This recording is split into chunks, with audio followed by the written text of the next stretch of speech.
नमस्कार दोस्तों, आइए मेरे यूट्यूब चैनल में आप सभी को स्वागत है। आप लोग खुश रहे, मंगलमय रहे।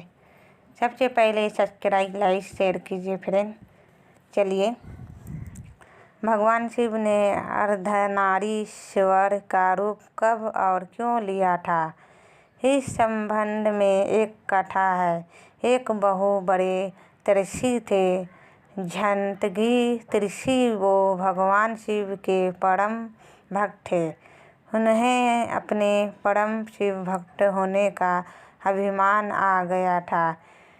इसी अभिमानवश वो अन्य किसी देव को पूज्य नहीं समझते थे। वो केवल भगवान शिव को ही नमन करना चाहते थे। एक बार की बात है, वो कैलाश पर भगवान शिव की प्रार्थना पूजा करने गए हुए थे। भगवान शिव के दर्शन के पूर्व उन्हें माता पार्वती मिली, किंतु अभिमानवश झटंगी ऋषि ने माता को प्रणाम नहीं किया। वो उन्हें प्रणाम किया बिना ही भगवान की पूजा करने जाने लगे।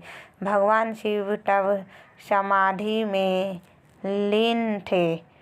झटंगी ऋषि भगवान शिव की परिक्रमा करने लगे, क्योंकि झटंगी ऋषि भगवान शिव के अलावा किसी और को प्रणाम नहीं करते थे, तो उन्होंने माता को भी प्रणाम नहीं किया था। इसलिए माता भगवान के बगल में बैठ गई कि अब तो झटंगी ऋषि उन्हें प्रणाम करेंगे ही। यही होने पर झटंगी ऋषि एक चूहे या सर्प के स्वरूप में परिवर्तित होकर केवल भगवान शिव के शरीर की परिक्रमा करने लगे। तब भगवान शिव व माता ने अर्धनारीश्वर का रूप धारण किया और एक होंगे। इस पर झटंगी ऋषि ने चूहे का रूप धारण कर उनके शरीर को विष से कुतरना आरंभ कर दिया। अब माता को क्रोध आ गया। माता ने कहा कि तुमने समस्त नारी जाति का अपमान किया है। उन्होंने झटंगी ऋषि को शाप दिया कि उनके शरीर में जितना भाग माता का है वो नष्ट हो जाए। तंत्र शास्त्र के अनुसार मानव शरीर में अस्थिया, पिता का एवं रक्त, मांस आदि माता का भाग होती है।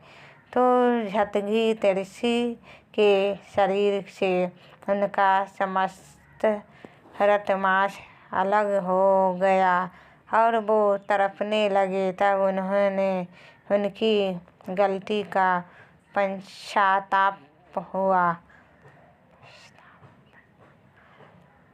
उन्होंने क्षमा मांगी तो भगवान और माता ने उन्हें क्षमा कर दिया और उनके शरीर पुनः उन्हें लौटने लगे।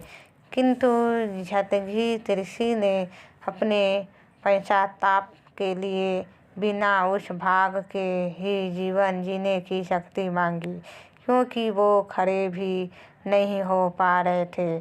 तो भगवान ने उन्हें एक पैर और दिया। क्या भगवान विष्णु का सुंदर दर्शन चक्कर शिव ने दिया था।